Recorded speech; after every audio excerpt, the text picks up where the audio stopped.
네, 식사는 맛있게 하셨습니까? 오늘 유독 참 바빴던 주일인 것 같습니다. 네, 쉴 틈 없이 지금까지 이렇게 달려왔는데요. 저는 2021년도 또 그러지 않았나. 벌써 쉴 틈 없이 달려와서 12월 이제 마지막 한 주를 앞두고 있습니다. 참 시간이 참 빠른 것 같고, 저는 특별히 이제 올 한 해 저는 너무 감사한 한 해였다 이런 생각이 좀 들더라고요. 도대체 누구 닮은 건지 알 수 없는 존재가 태어나가지고 내가 왜 이 아이 때문에 이렇게 삶이 바뀌어야 되냐, 왜라는 질문을 가장 많이 한 것 같아요. 2개월 동안 이런 은혜도 있었고, 저는 무엇보다도 제가 지금 2년간 이제 신대원 생활, 그러니까 총 3년인데 이제 우리 교회에서 사역하면서 2년 해가지고 이제 드디어 졸업을, 이제 레포트 하나만 앞두고 있는데요. 참 이게 박수 안 쳐주셔서 감사합니다. 너무 감사합니다.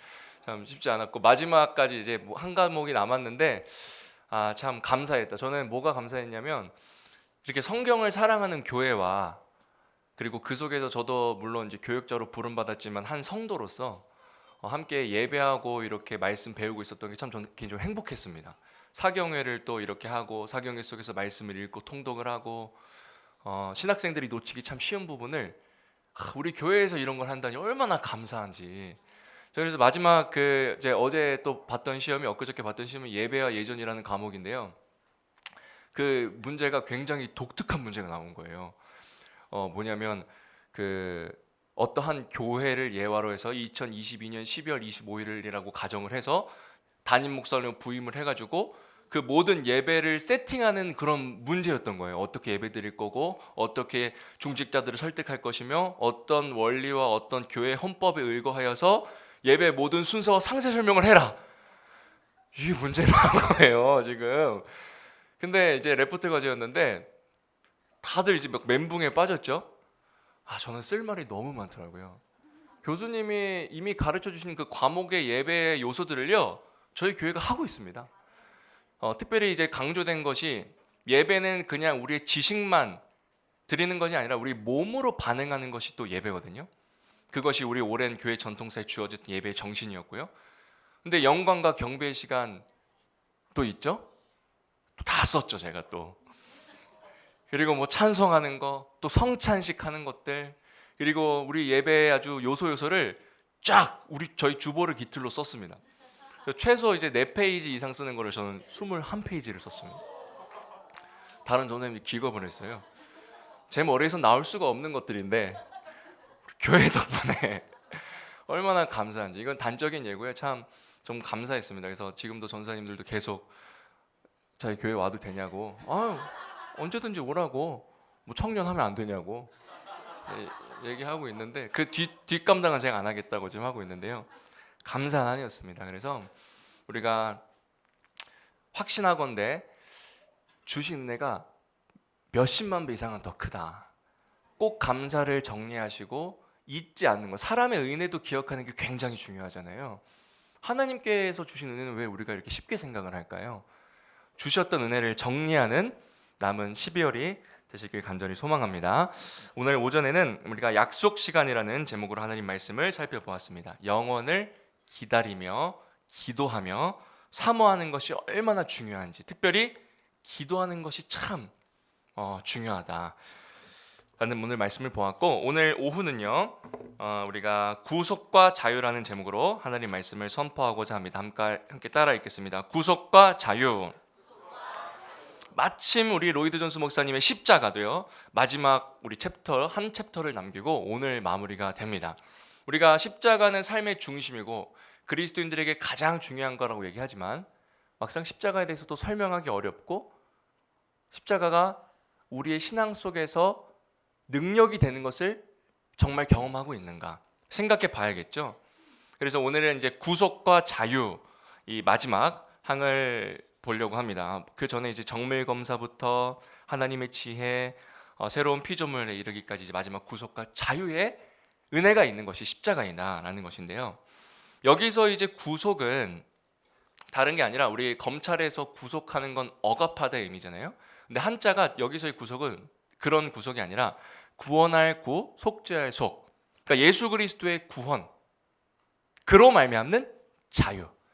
제가 오늘 굉장히 주목하고 싶은 단어는 자유입니다. 그리스도인의 자유. 우리는 새로운 피조물이라는 걸 우리 지난 말씀을 통해서 보았죠. 새로운 피조물에게 걸맞는 것은요, 자유입니다. 특권이고 은혜이죠. 그것이 무엇인지 오늘 한번 묵상하면 좋겠다. 참 보고 또 보아도 잊을 수 없는 것이 우리의 십자가인데요. 로이드 존스 목사님 십자가를 이렇게 또 이야기하죠. 십자가가 삶의 중심부에 자리 잡고 있지 않다면 참 성도가 아니다. 십자가는 생명을 싹트게 하는 것이며 삶의 핵심이다 라고 서론에서 이야기를 합니다. 사랑하는 여러분, 삶의 중심에 십자가가 정말 자리 잡고 계십니까? 그리고 이 생명이 싹트는 것을 경험하고 계십니까? 이게 참 멀게만 느껴지지만 우리의 삶 속에서 실현돼야 될 중요한 문제이죠. 삶에서 나의 십자가가 얼만큼 능력이 있는가? 그래서 오늘 이 말씀을 통해서 함께 살펴볼 텐데요. 14절 말씀 같이 함께 읽도록 하겠습니다. 시작. 그리스도의 사랑이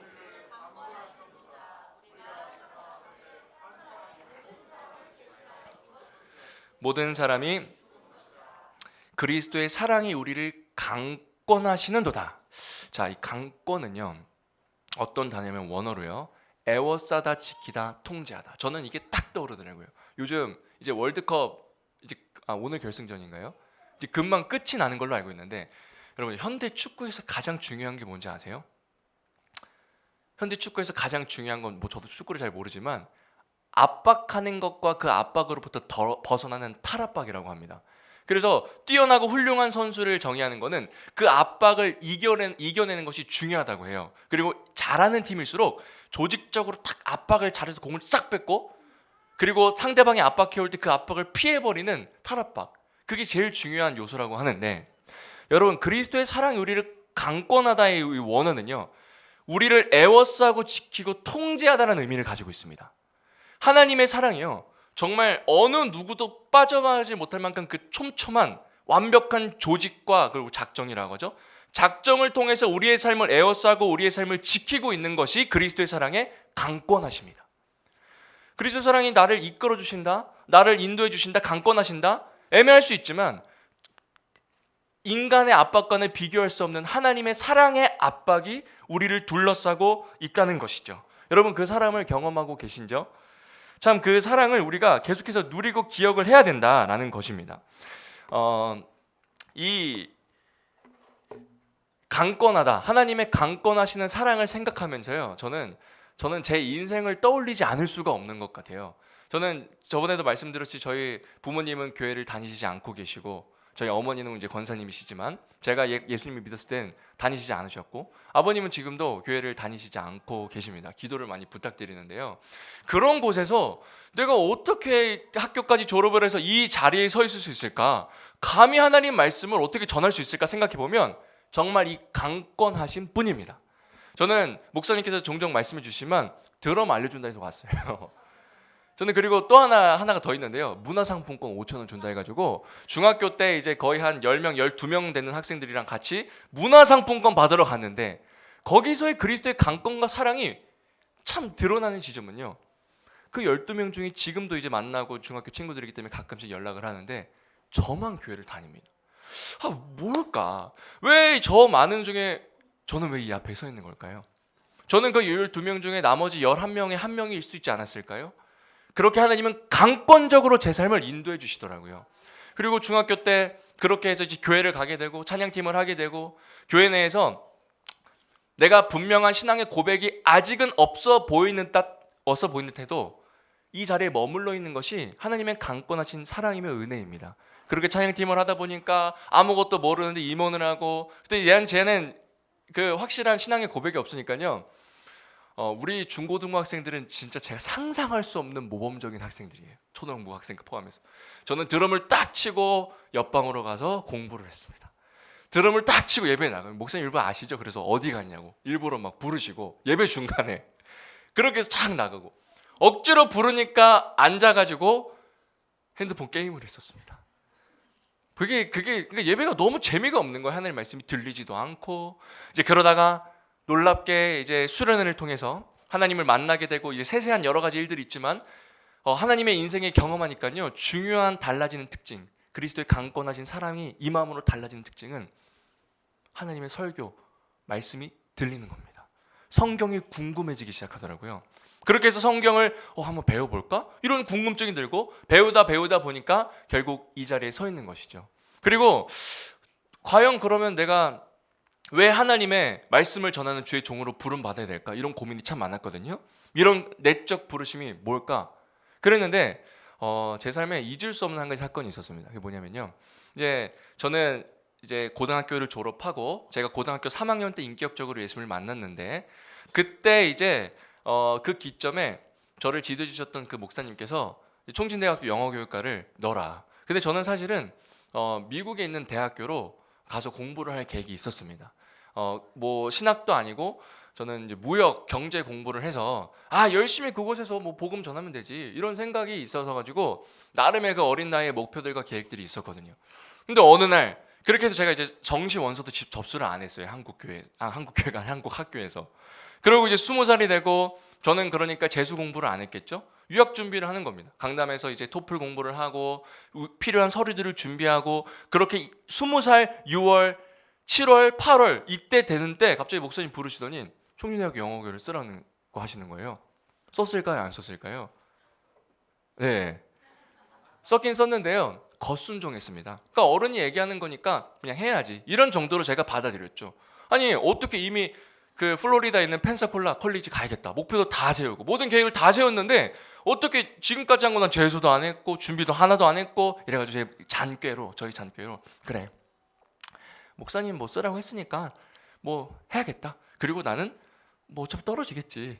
그리고 난 내 갈 길 가야지 이랬는데 그 주일날 청년부 예배를 드리면서 하나님 말씀을 듣는 청년부 담당 그 교육자분의 설교에서 담임 목사님 설교도 아니고 근데 당시 본문이 하나님을 시험하는 자였습니다. 근데 그냥 뭐 평범한 말씀이었고 평범한 예배였는데 제 마음속에 얼마나 하나님 앞에 제가 거짓말을 했고 잔꾀를 통해서 나아가는지 두려움이 막 몰려오는 거예요. 혼자 나머지는 다 괜찮은데 심지어 분위기는 해피한데 제 마음은 정말 이러다가 진짜 죽는 거 아니야? 이 정도까지 두려웠습니다. 그래서 제가 마음을 주일 예배 드리면서 고쳐 먹었어요. 그래 일단 미국은 제껴두고 목사님 들으시니까 내가 그럼 전심전력해서 이 학교를 한번 지원해봐야겠다. 그래서 저녁에 이제 홈페이지 들어가 봅니다. 목사님이 알려준 전형을 봤습니다. 한 명 뽑는 거예요. 뭐야 이거? 내가 마음 돌이켰는데 창피하게 뭐 돌이키고가 아니라 이거 갈지 안 갈지도 모르겠다. 준비는 제가 하나도 안 했죠. 그리고 일단은 하나님 인도하시리라 믿고 지원은 했습니다. 그리고 저는 영어교육과이기 때문에 첫 번째가 인성, 두 번째가 신앙, 세 번째가 전공 적성. 그럼 영어교육과 무슨 면접일까요? 영어 면접이겠죠. 영어 할 수 있었을까요? 못했습니다. 근데 이거 손 놓고 있을 수도 없고 준비를 안 할 수 없고 그래서 그 당시 저를 지도해 주던 전사님이랑 준비를 안 할 수 없으니 한 문제만 좀 준비를 하자 이래가지고 일단 이 템플릿 하나 해가지고 이걸 외운 다음에 어떻게 응용이라도 한번 해보는 걸로 해서 하나만 뽑자. 지금 뭐 당장 뭐 2주 뒤인데 이거 어떻게부터 한 명 뽑는데 8명인가 9명 지원했어요. 뭐 안 된다 이랬는데 한 번씩 준비했죠. 당일날 갔죠. 전개가 지금 예상이 되시죠? 1번, 2번 면접문을 제가 딱 펴는 순간 3번에 제가 한번 준비한 그 문제가 있는 겁니다. 아직도 저는 그 문제를 잊을 수가 없어요. 그 문제의 질문이 고등학교 때 너가 가장 인상 깊었던 체험학습, 학습 활동을 영어로 설명하시오. 제가 그거 준비했거든요. 저는 그거 보면서 면접관들이 눈에 안 들어오더라고요. 어떻게 봤을까요? 그 영어 면접을. 저는 그걸 외웠는데 막 not only but also 써가면서 제 영어 실력도 아닌데 교수님이 세 번째 할 때 얘기를 한 거예요. 짧게. 인터뷰는 그냥 뭐 짧게 그냥 대답을 해서 이렇게 넘기고 이러니까 영어를 굉장히 잘하신다고 속으셨겠죠. 전 그렇게 해서 합격했습니다. 저는 그렇게 나오고 저는 그 면접 이후로 하나님이 저를 부르셨다는 거에 단 한 번도 의심하지 않습니다. 물론 저와 같이 그렇게 좀 어떻게 보면 극적인 것과 같이 증거가 있는 분도 있고 그렇지 않은 분도 있겠지만 오늘 오전 말씀처럼 때가 참에 하나님께서 반드시 알게 하고 깨닫게 하신다. 그리고 저는 좀 급했어요. 왜냐하면 제 삶에 부모님도 교회를 안 다니고 이제 그냥 뭐 친구 문화상품권 때문에 왔는데 누가 지도를 해주겠습니까? 이것이 그리스도의 강권하신 사랑 아니겠습니까? 우리를 향한 하나님의 사랑이 이렇게 애워싸고 지키고 통제하고 있다는 것이죠. 여러분, 다가올 2023년도를 하나님의 강권하신 사랑으로 기대하시길 바랍니다. 와, 하나님이 어떻게 도저히 우리는 탈압박할 수 없는 최고의 압박 미드필더, 비교할 수 없는 우리 하나님께서 사랑으로 우리를 애워싸고 계신다는 것이죠. 바울이 얘기했던 강권이 바로 그러한 강권입니다. 그래서 바울이 이렇게 얘기하는 거예요. 5장의 맥락을 쭉 보면 바울이 사실은 이제 4장 16절부터 이제 시작되는 맥락으로 우리가 봐야 됩니다. 5장부터는 이제 후대 편집 과정에서 장과 절을 붙인 것이고, 바울이 처음 얘기하고 싶었던 건 사실 4장 16절부터 이어서 그러므로부터 얘기하는 거거든요. 근데 바울이 결국 뭘 얘기하고 싶었냐면요, 낙심하지 마라, 소망을 가져라, 이 얘기를 하면서 대조를 통해서 본문의 이야기를 쭉 합니다. 겉사람과 속사람, 16절 18절이죠. 장막집과 영원한 집, 지금 계속 대조하는 게 보이시죠? 그리고 11절 계속 하나님의 사랑을 이야기하다가 결국 봐라, 그리스도의 강권하신 사랑이 우리와 함께 하신다라는 맥락 속에서 바울은 완전한 권면을 하고 계시는 것이죠. 그럼 강권하신노다. 그래서 바울이 이 얘기하죠. 우리가 생각하건대 원어를 보면요, 재밌게도 권위 있는 모든 신약 영어 그 원어 사전이 다 젖지, 판단하다를 쓰고 있어요. 그러니까 우리가 생각하는 것과 판단하는 건 뭐 비슷한 맥락이 조금 다르죠. 조금 더 판단이 엄밀히 한번 따져봐라, 이런 뉘앙스가 있죠. 그러니까 바울은요, 분명하게 얘기하는 거예요. 너희들이 그리스도의 강권하신 사랑이 너희를 둘러싸고 있는데 제발 한번 생각하면서 판단 좀 해봐. 그냥 뭐 아는 정도가 아니라 너희를 향한 하나님의 사랑이 얼마나 둘러싸고 있는지 제발 좀 판단 좀 해봐라고 바울이 지금 얘기하는 맥락이죠. 한 사람이 모든 사람을 대신하여 죽었은즉 모든 사람이 죽은 것이나. 여러분, 오늘 자유와 가장 직결된 한 가지의 단어가 바로 대신하여입니다. 우리가 자유롭게 될 수 있었던 유일한 이유, 바로 이 대신이죠. 대신. 여러분, 이 대신하여라는 단어가 구원을 설명하는 것에서 굉장히 중요한데요.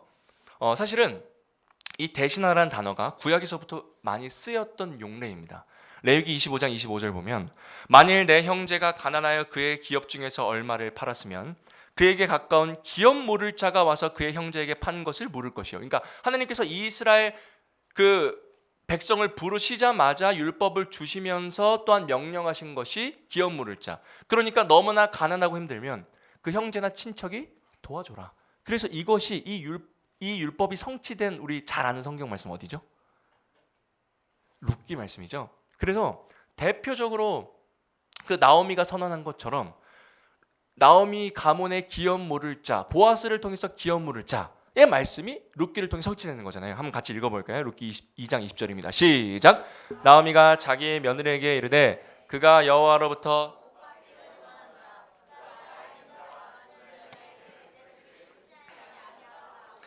나오미가 또 그에게 이르되 그 사람은 우리와 가까우니. 정말 답이 없던 그 나오미와 그리고 그 답이 없었던 룻의 상황 속에서 참 너무나 멋있는 한 사람이 등장해서 모든 기업을 물어줍니다. 근데 사실 이것은 우리가 잘 알듯이 구속학적 관점에서 보면 우리의 주님 예수 그리스도라는 것이죠.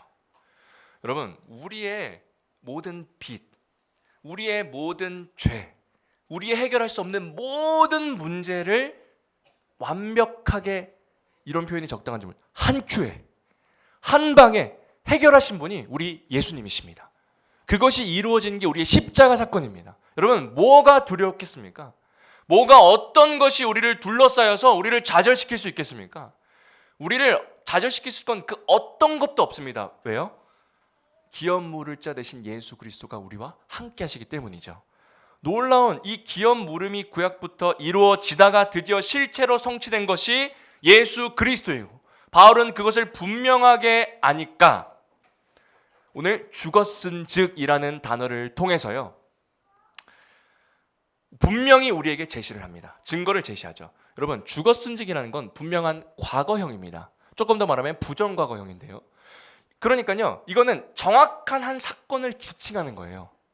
예수님이 우리를 위해서 기업 무르고 죽었다라는 정확한 한 사건, 무엇이죠?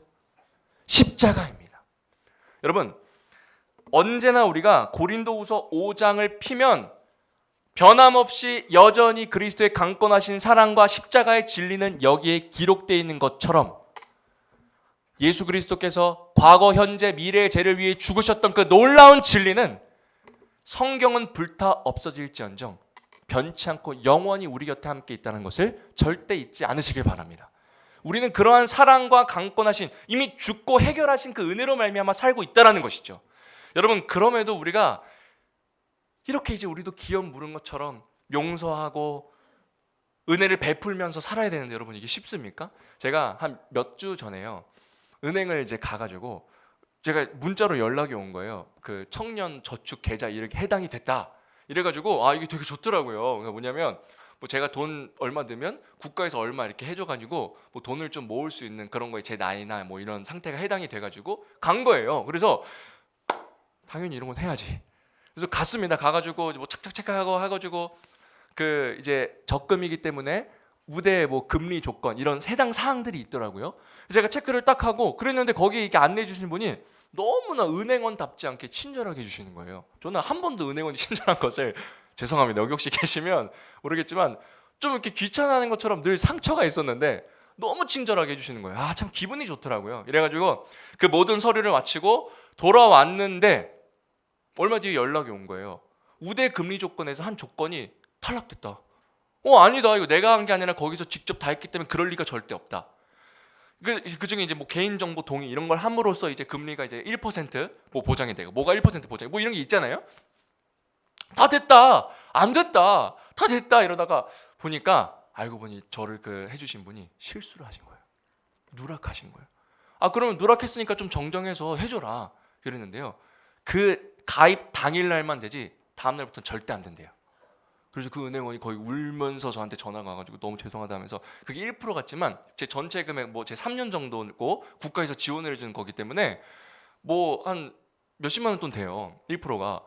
그러니까 그 사람이 정말 죄송하다고 자기가 3년 뒤에 자기 계좌로 보내주겠다는 거예요.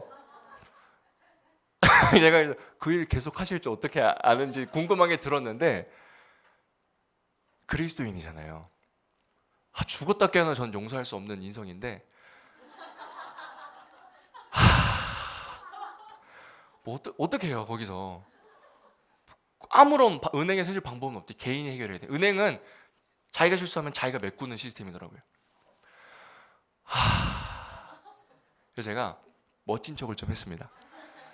그때 저를 상담해 주실 때 저는 정말 친절하게, 전 처음으로 제 인상에 남았습니다. 제가 그래서 그 친절한 기억 때문에 이번 넘어갈 테니까 다른 사람한테도 친절하게 해주세요. 진짜 멋있게 끊었죠? 30분 뒤에 후회했습니다. 너무 아까운 거예요 진짜. 다시 얼굴이 나고 뭐 전화는 못했죠. 근데 저는 십자가를 묵상하고 생각할수록 잘했다 생각이 들어요. 뭐 돈도 참 중요하지만 우리는 정말 그걸 믿잖아요. 돈과 비교할 수 없는 생명의 속량, 구속을 주신 예수 그리스도의 사랑이 정말 있다면 정말 이런 거에서부터 뭔가 좀 하는 척이라도 해야 되지 않을까. 내 마음은 원망과 저주가 있을지언정 노력이라도 해야 되지 않을까? 사랑하는 여러분, 하나님의 무한하신 그 은혜를 계속해서 우리는 기억해야 됩니다. 은혜가 사라질수록 삭막해지죠.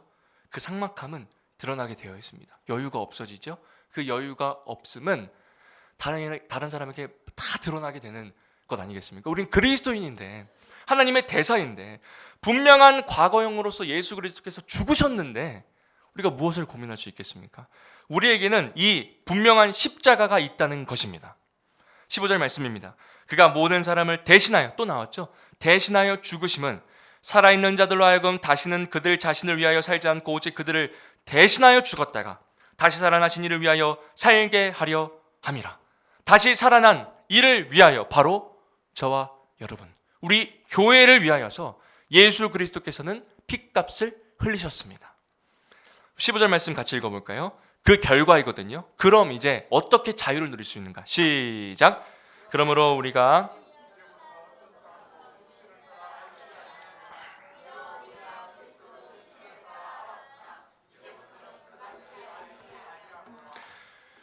여러분, 그리스도인의 자유를 누리기 위해서는 오늘 사도 바울이 권면한 중요한 메시지에 주목해야 되는데요, 우리는 그 자유를 온전히 누리고 하나님 말씀하신 행복한 삶을 살기 위해서는 육신을 따라 살지 않아야 됩니다.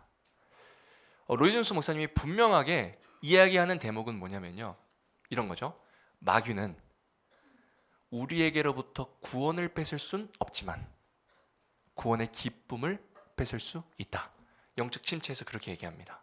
특정한 죄가요, 죄의 무서움은요, 절대로 우리의 구원의 진리, 구원을 뺏을 순 없어요. 죽었다 깨어나도. 왜요? 아까 과거형으로 예수님께서 마침표 찍으셨거든요. 그러나 중요한 것은, 우리가 기억해야 될 것은, 그럼에도 죄를 경계해야 될 이유는 우리의 구원의 기쁨을 뺏을 수 있는 영적인 존재, 마귀가요, 사자와 같이 우리를 쳐다보고 있다는 사실을 기억해야 된다는 것입니다.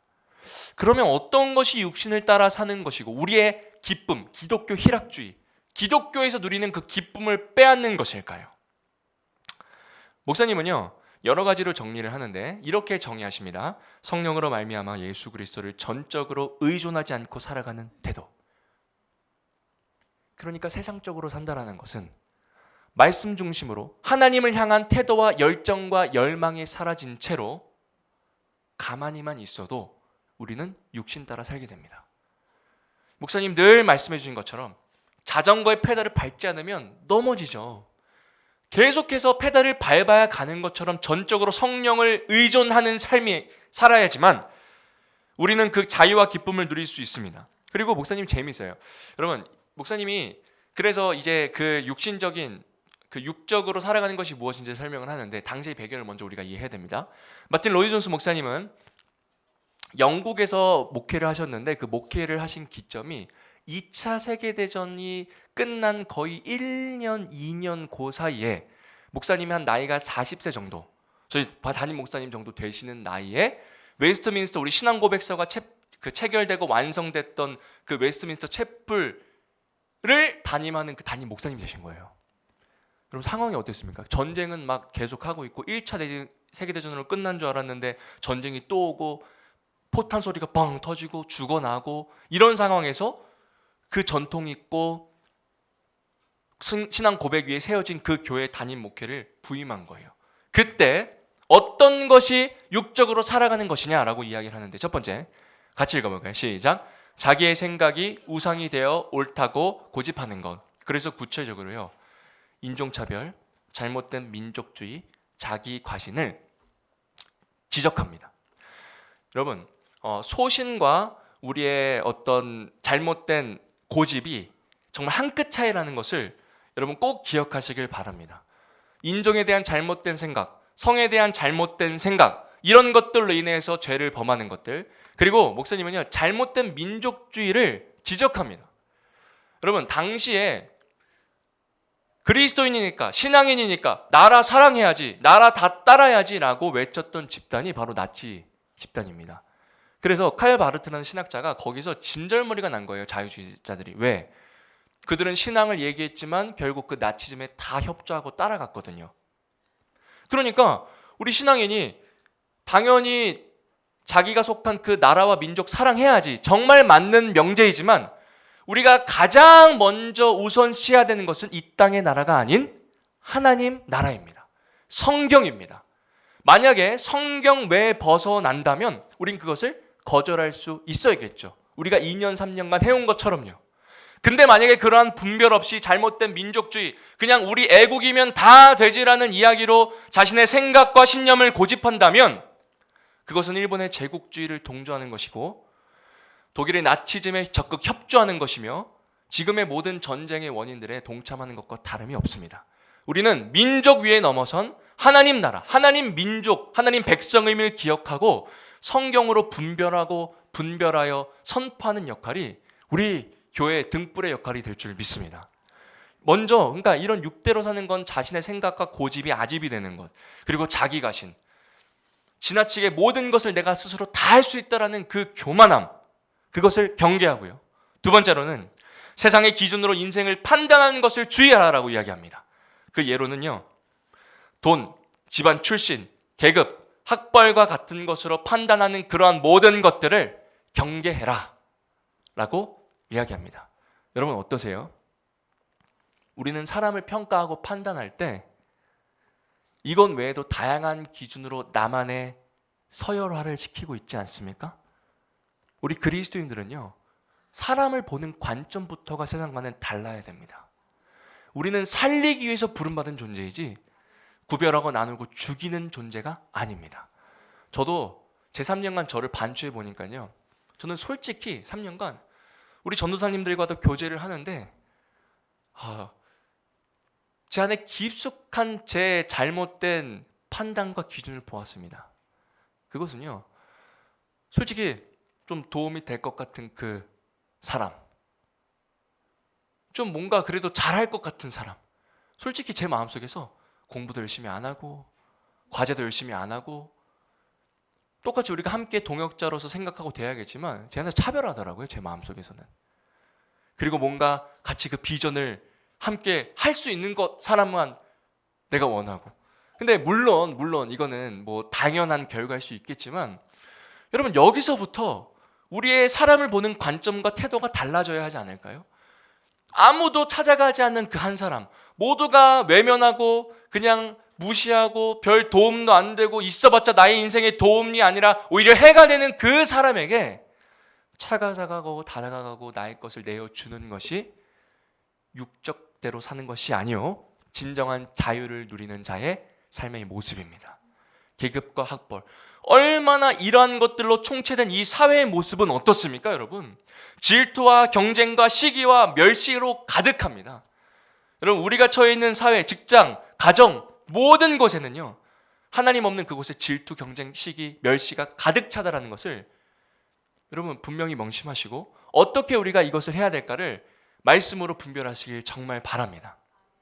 그렇기 때문에 사회는 소망이 없고요, 사회는 답이 없습니다.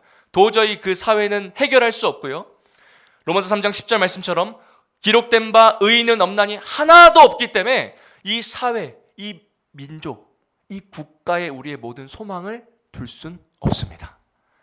우리의 유일한 소망은 오직 십자가가 되어야 되는 것이죠. 어거스틴도요, 육적으로 산다는 것에서 이렇게 얘기합니다. 그의 고백록이라는 책에서 인간의 쾌락의 욕구, 지식의 욕구, 지배의 욕구, 이러한 욕구들로부터 진정으로 참된 자유를 누리고 있는가?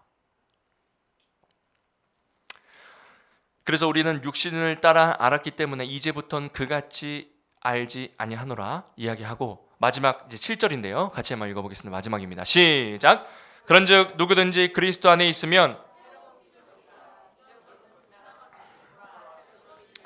도저히 우리의 모습을 보면 때론 새로운 피조물 같지도 않고, 그리고 내 옆사람 구원받았다고 하는 우리 주변 사람들을 보면 때로는 그런 생각이 들지 않을 수 있을지언정, 성경 진리가 이야기한 분명한 하나님의 진리는요, 그리스도 안에 있기 때문에 새로운 피조물이 되었고 우리는 자유를 누릴 수 있는 특권과 은혜가 우리에게 주어졌다는 사실입니다. 새로운 피조물은 다른 어떠한 것을 여러분 의지하지 마십시오. 오직 십자가입니다. 우리의 소망이 되는 것도 십자가이고요, 우리에게 희망이 되는 것도 십자가고요, 사람도 아니고 돈도 아니고 우리의 스펙도 아니고 우리의 어떤 의도 아니고 오직 십자가입니다.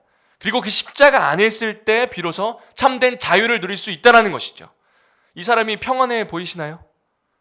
평안해 보이시나요? 십자가 안에 있을 때 평안한 표정입니다. 십자가 안에 있을 때 평안한 겁니다. 진정한 자유를 누릴 수 있습니다. 그래서 이러한 진정한 자유, 기독교의 자유, 기쁨을 정말 탁월하게 잘 설명했던 존 파이퍼 목사 여러분 아시죠? 그분이 가장 이 부분을 탁월하게 잘 설명하세요. 그래서 하나님의 영광을 맛보는 삶, 하나님의 십자가를 삶에서 맛보는 것, 영광의 무게로 세상의 가벼운 문제들을 이겨내는 것, 그것이 우리의 진정한 자유입니다. 놀라운 특권이라는 것이죠. 그래서 예수님께서도 분명히 이렇게 말씀하십니다. 영생은 곧 유일하신 참 하나님과 그의 보내신 자 예수 그리스도를 아는 것이니라. 여러분, 영생이 무엇입니까? 영원히 사는 것이요. 만약에 이것을 시험에 내면 50점입니다. 제가 자꾸 점수를 매겨서 죄송한데, 영생이란 것의 완벽한 정의는요, 영원히 사는 것을 의미하는 것이 아니라 하나님의 자녀가 된 것을 의미합니다. 영원히 산 것만, 지옥 갈 사람들도 영원히 살죠. 그러나 우리가 다른 것은 하나님의 자녀로서 영원히 산다라는 것이죠. 그가 보내신 예수 그리스도를 아는 것이 우리에게 가장 큰 무게이기에 눈앞에 있는 우리의 인생의 모든 문제 가볍게 하찮게 여기시길 바랍니다. 십자가는 우리에게, 목사님이 이렇게 얘기하죠. 십자가는 우리에게 죄를 감망하는 새로운 눈을 주었고 죄가 우리의 제일 큰 원수임을 깨닫게 해줬고 세상이 자랑하는 모든 것들을 비참함으로 몰아넣는 것이다. 여러분, 십자가로 세상의 모든 문제를 비참하게 만드시길 바랍니다. 세상의 문제로 내 인생, 내가 비참해지는 것이 아니라 세상의 문제를 십자가로 비참하게 만드는 우리 교회가 되길 진심으로 소망합니다. 그래서 이러한 영생을 누리는 것, 그리고 하나님으로부터 죄에 따라 살지 않는 것이 우리에게 놀라운 은혜인 것이죠. 그래서 여러분, 이제 죄에 대한 정의가 달라져야 돼요. 죄는 하나님의 자녀로서 탈락되고 떨어지는 의미로서 죄가 무서운 것이 아니라 복음적으로 봤을 땐 그리스도의 사랑에 상처를 주는 겁니다. 약속을 파기하고 하나님의 자녀로서 탈락되는 것이 죄의 무서움이 아니라 정말 제가 가장 사랑하는 그 사람, 나에게 있어서 정말 나의 마음을 가장 위로해 줄 수 있는, 정말 나만 바라보는 그 하나님과 예수님의 마음속에 상처를 내는 것이 죄라는 것이죠. 그렇기 때문에 죄를 우리는 미워해야 되는 겁니다. 그리스도의 사랑에 상처를 주는 것이 아니라 그리스도의 사랑에 화답하여서 하나님의 영광의 무게로 이 세상을 비참하게 만드는 우리가 되길 간절히 소망합니다. 마지막 말씀입니다. 보라, 너희가 각각 제 곳으로 흩어지고 나를 혼자 둘 때가 오느니. 우리 주 예수 그리스도께서 어떻게 하셨습니까? 예수님은 끝끝내 십자가를 가시기 전까지 마지막 제자들에게요, 버림받으십니다. 그래서 예수님이 이렇게 얘기하세요. 나를 혼자 둘 때가 오나니. 완전한 신성이시면서 완전한 인성이신 예수님은요, 그 세상의 모든 비참함을 몸소 직접 다 겪으십니다. 배신도 겪으시고요, 배반도 겪으시고요, 모욕과 수치. 여러분, 그냥 면전에 대고 말 한마디 잘못 듣는 것도 기분 나쁜데 옷을 다 벗기고, 그것도 훨씬 하찮은 그 존재가 우리 훨씬 높은 존재가 그렇게 했다고 생각해 보십시오. 예수님은 그 모든 것을 아시고 묵묵히 십자가를 지시고 십자가에 못 박혀 달려 죽으시고 부활하셨습니다. 그리고 우린 그 죽으심과 부활을 기념하기 위해서 또한 성찬식을 하며 동시에 예수님의 탄생을 기억하는 것이죠. 근데 예수님은요, 그 속에서 또 배반했구나, 또 상처받았구나라가 아니라 이 고백을 하십니다. 아버지께서 나와 함께 계시느니라.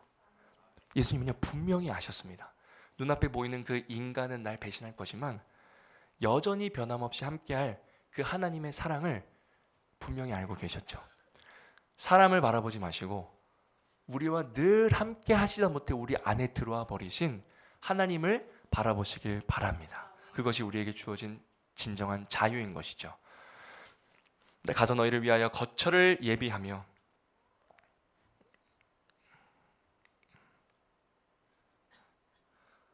내가 다시 와서 너희를 내게로 영접하여 나 있는 곳에 너희도 있게 하리라. 그리고 예수님은 지금도 하나님 우편에 앉아 계셔서 우리를 중보하고 계시는 것입니다. 그리고 우리와 영원히 함께 갈 처소를 예배하고 계신 것이죠. 여러분, 웨스트민스터 신앙고백서에서도 분명한 이에 대한 자유를 정의합니다.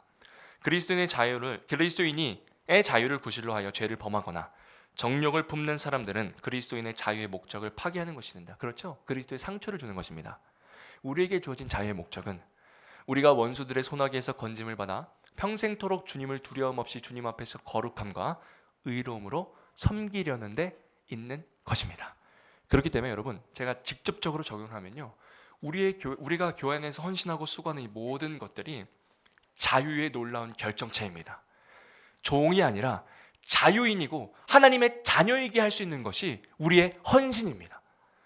이 헌신의 놀라운 은혜들을 마음껏 산속에서 누리시길 바랍니다. 그래서 2023년 어떻게 하면 헌신할 수 있을까? 이 자유를 누릴 수 있을까?